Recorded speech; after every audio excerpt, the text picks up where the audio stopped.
Welcome back, everybody. This is the Level Up Podcast, where you learn how to go from agent to entrepreneur. And we've got a fantastic episode today. We're talking about wealth building, and Greg is here. We have no guests. It's just one-on-one. We're going to go deep into this topic, and it's going to be a very entertaining talk about boredom. I don't know how we settled on that, but we're talking about building wealth and why it's built through boredom. So this is I'm super excited to dig in. First of all, Greg, welcome back as always. Man, I can't wait to talk about this. I don't think I've ever been more excited to talk about being bored. Yeah, exactly. Well, we're not talking about being bored while our significant other tries on clothes at the local department store. Thank God. That's right. That's a whole other different kind of boredom. But yeah, you're one of those guys that number one, I admire because you walk the talk. You've built your own business by being absolutely relentless and I guess passionate about the fundamentals. And in this environment, especially I would say just since I've been kind of around real estate, and you've been in it a lot longer than I have, I've noticed just as 06, 07, as the rise of internet lead generation, buyer lead, paid lead generation has come in, that real estate has definitely lost a lot of the focus on the fundamentals. And you are a relentless force pushing back against that, pulling people back into the fundamentals. But I want to relate it to the wealth building part, because it's not just about building a high income. When we talk about true wealth building, what does wealth building, even just beyond just making a high income in sales, what does wealth building have to do with boredom? Yeah, so what I wrote down just as you were doing the introduction here, I wrote down two words. I like wealth building as a conversation, but I just wrote down, besides wealth, what I'm really talking about is mastery. And boredom, if I was going to change that word, I just put down simple. It's a simple approach to mastery. Meaning, like wealth, building wealth through being bored. I'll go back. A lot of people will think about Tiger Woods right now because of what he did, in Augusta, not too long ago, and the comeback that he had, and you start thinking about him, and let's just assume for a moment that he's mastered the art of golf. Okay. And we could say this by people in the arts and people in, in sports and people in business. Let's just say, think about the masters, the legends, the people that are like made change in whatever they pursued.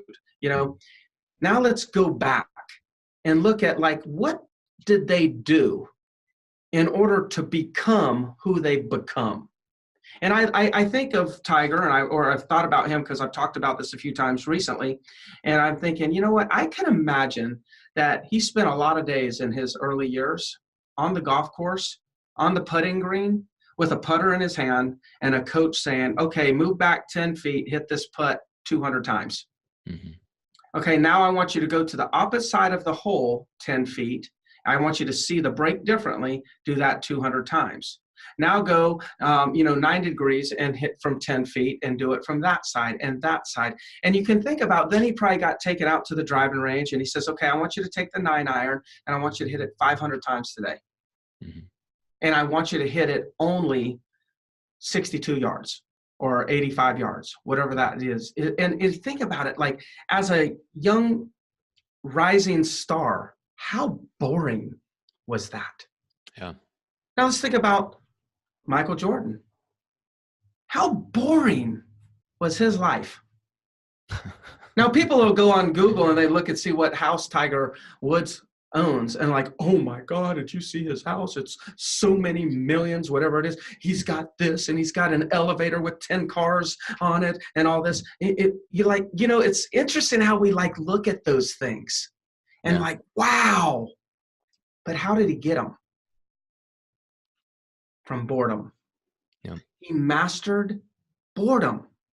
It was a simple 10-foot, just do it 200 times, and then here 200 times, here 200 times. Like that was much more simple than, all right, let's attempt this.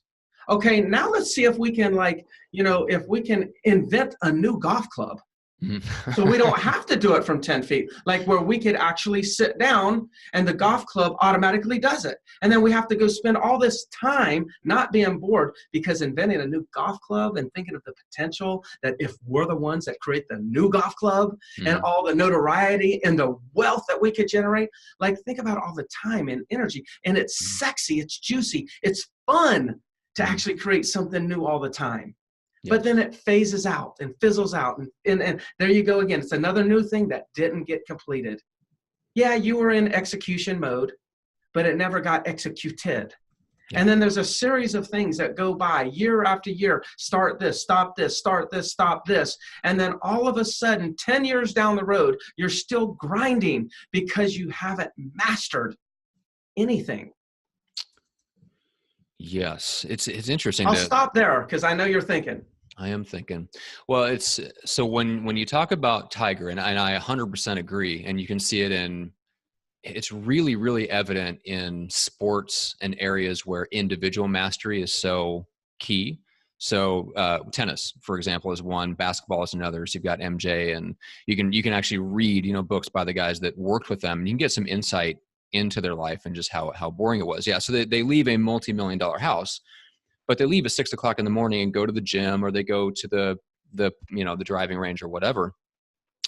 And when I think about the scope of what their daily life is like, I 100% agree that I would say 95% of the time, the average daily life of super, super high achievers would seem boring to us. I think And you just then, said something so important. To us, it appears boring.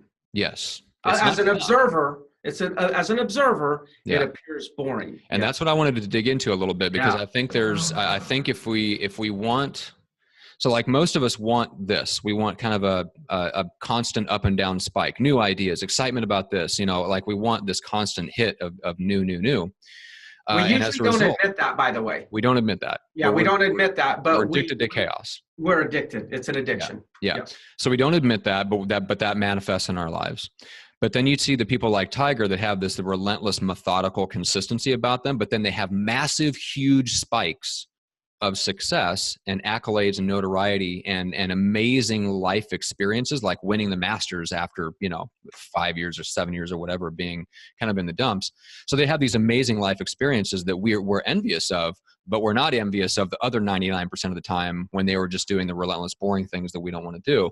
And I think there's something to be said for that. If like, they go hand in hand. If you want yeah. the high highs, you have to do the boring things. But I want to dig in a little bit to what you said, which is it appears boring to us, but I don't think it's boring to them. It's not boring to Tiger necessarily. I'm sure there are days when you probably just want to stay in bed. Yeah. But I want to dig into a little bit. How do you start to find the variety within the boredom? Yeah, that's good. So I don't know why I had this feeling that we were going to get here, and it's probably because you probably something I heard in your dialogue there. I think we need to talk about the perception of the doing. Okay. Perception Okay. of the doing. Yeah. So there's the doing, and then there's the perception of the doing. Okay. Okay. And I probably said this to you before, and maybe I've said it on air, and apologize for those that will hear this for the second time, but I tell a story sometimes about, to my agents in the office where, somebody's like, maybe they're like, oh, I don't really want to prospect. Okay.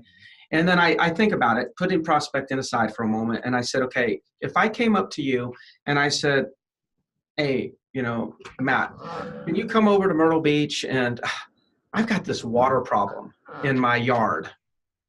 And I need somebody to help me dig a ditch. It's going to be like 3 feet wide, 10 feet long, and we got to go down 3 deep. And there's all kinds of like lines and water lines and power lines under there. So we're going to have to do this with a shovel. Can you come over here and help me do this? You're going to be like, dude, I'll probably come over there and help you because you asked. But can I just send you a couple $100 and you go get somebody else to do it? Right. Okay. Like these thoughts would go through our mind. See, that's like there's a doing, right? The doing is the digging of this ditch. Mm-hmm. But our perception of the doing is like, oh, this is hard work. But if I called you and said this a little differently, and I said, hey, bud, I'm trying to get a few friends to come with me. we're going to be doing something that, normally we probably wouldn't want to do. It's, we got to dig a ditch 3 feet wide, 3 feet deep, and 10 feet long. We got to actually fly to Africa to get there. And believe me, the shovels that we're going to use are not really, we wouldn't call them shovels, but they call them shovels, but it's going to be some damn hard work. Mm-hmm. But when we're done, we're going to be finally connecting a water source to this one community that on average 100 infants die per year because of a lack of water. Mm-hmm. Are you in? You're like, I'm all in. Yeah. It's the same 10 feet, 3 feet wide, 3 feet deep. Mm-hmm. It's the same ditch, same exact work. But the perception of the doing is what changed. And now you're inspired to do it. So let's go back to, I don't know, making prospecting calls. And I don't mean this to be about lead generation or prospecting. We're talking about mastery of boredom, and mastery of boredom can be done. There's so many things that we repeat over and over and over and over again that can be perceived as boring. But when you look at the things that you have to master in real estate, why do you want to master them? Why do you want to be the best? Because ultimately, the better you are, the more you've mastered something, the better contribution you can be for the consumer. Mm-hmm. Like, it's not about like, oh, I got to dig this ditch for me. I got to master this boredom for them. Mm-hmm. And when we make it about us, we're like, I don't want to deal with that. But when we make it about them, all of a sudden we're inspired to move forward and take action. And we don't even think about the blister. We look at the blister, like if you came to my house to dig this ditch and you got a blister, you'd be like pissed off at me. But if you went with me to do this charity work and got a blister, you would like wear it like it's a freaking badge of honor. That is true. And so that's what I think is going on with true masters of any art or any sport or anything. I think that the perception of what they're doing is different than the others. It's interesting. That is not the direction I expected you to go at all. Okay. All right.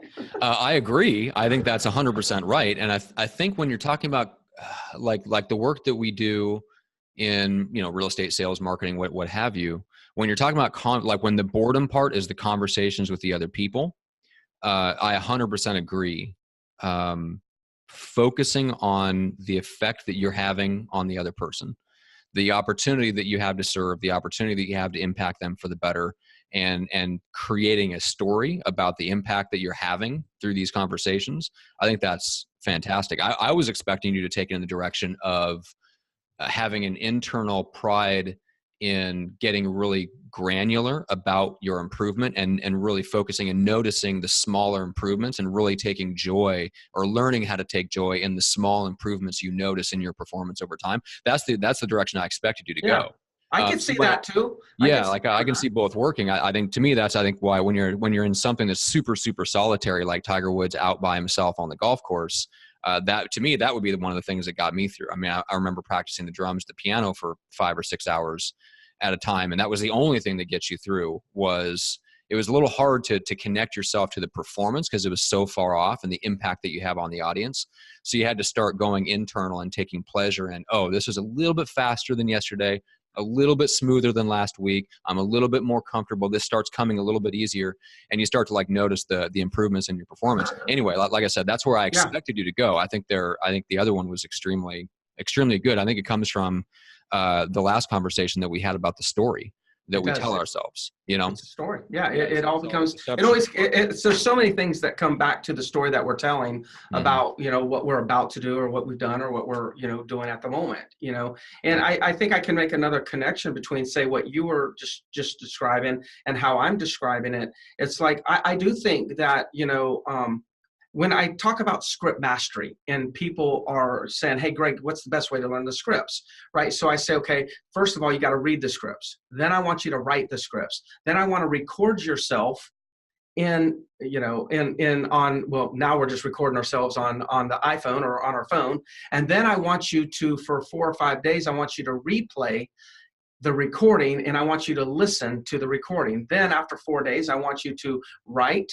I want you to read. I want you to write. And then I want you to re-record. And then I want you to listen to the second recording. And then I want you to do it, listen to the third recording. And then what ends up happening is you actually start to notice that you're getting better every single time. And then you start to get a little bit more motivated and excited that, hey, I can really do this. And then as you become a witness to your own growth, you get more excited about growing.